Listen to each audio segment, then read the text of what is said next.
Hi sweeties, ഇന്ന് ഞാൻ നിങ്ങൾക്ക് കാണിക്കാൻ പോകുന്ന പാക്ക് എന്ന് പറഞ്ഞാൽ വളരെ സിമ്പിളാണ്. ഇപ്പോൾ വേനൽക്കാലമൊക്കെ അല്ലേ, നമ്മുടെ വീട്ടിൽ എന്നും നമ്മൾ തണ്ണിമത്തം വാങ്ങാറില്ലേ. അപ്പോൾ വാട്ടർ മെലോൺ കൊണ്ടുള്ള ഒരു പാക്കാണ് ഞാൻ ഈ കാണിക്കുന്നത്. ഇതിനാവശ്യമായിട്ടുള്ളത് രണ്ടേ രണ്ട് ഇൻഗ്രീഡിയൻസ് ആണ്. വാട്ടർ മെലോണും കടലമാവും. ഞാൻ ഇത് രണ്ടും കൂടെ മിക്സ് ചെയ്തെടുത്താണ്. ഒരു 2 ടേബിൾ സ്പൂൺ കടലമാവ് എടുത്തിട്ടുണ്ട്, പിന്നെ വാട്ടർ മെലോൺ. നിങ്ങൾക്ക് അതിന് ആവശ്യമായിട്ടുള്ളത് ഞാൻ ഇവിടെ ഒന്ന് ക്രഷ് ചെയ്തെടുത്തതാണ്. നിങ്ങൾക്ക് ഇതിൻ്റെ ജ്യൂസായിട്ട് വേണമെങ്കിലും എടുക്കാം. ജ്യൂസായിട്ട് എടുക്കുമ്പോൾ ഒന്ന് ശ്രദ്ധിച്ചോണം, കാരണം നല്ലപോലെ വാട്ടറി ഒരു കൺസിസ്റ്റൻസി ആവാനുള്ള ചാൻസ് ഉണ്ട്.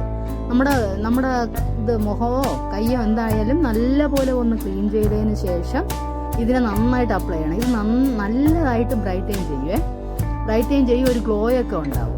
ഇത് 18 വയസ്സിന് മുകളിലുള്ള എല്ലാവർക്കും യൂസ് ചെയ്യാമേ. ഇത് എല്ലാ സ്കിന്നുകാർക്കും യൂസ് ചെയ്യാമെങ്കിലും ഇത് ഓയിലി സ്കിന്നിനും കോമ്പിനേഷൻ സ്കിന്നിനും വളരെ മികച്ചതാണ്. ഒരാഴ്ചയിൽ ഒരു 3-4 പ്രാവശ്യമൊക്കെ നിങ്ങൾക്ക് ചെയ്യാൻ പറ്റും. ടാനൊക്കെ നല്ലപോലെ മാറിക്കിട്ടും. എന്നിട്ട് ആദ്യം ചെറുതായിട്ടൊന്ന് പാക്കൊന്ന് ഇട്ടിട്ട് ഒന്ന് ചെറിയൊരു മസാജ് കൊടുത്തിട്ട് ഒന്നറിയാമല്ലോ, നിങ്ങൾക്ക് ഒന്ന് ഉണങ്ങുന്നത് വരെ നമ്മൾ വെയിറ്റ് ചെയ്യണം. എന്നിട്ട് അതിനൊന്ന് വാഷ് ചെയ്തെടുത്തതാണ്. പിന്നെ എൻ്റെ ചാനൽ എല്ലാവരും സബ്സ്ക്രൈബ് ചെയ്യണേ, ലൈക്ക് ഷെയറും ഒക്കെ ചെയ്യണേ. ഈ തണ്ണിമത്തൻ്റെ കുറേ പാക്കുകൾ ഞാൻ പറഞ്ഞുതരാം, ഒന്നും മുടങ്ങാതെ കാണണം കേട്ടോ.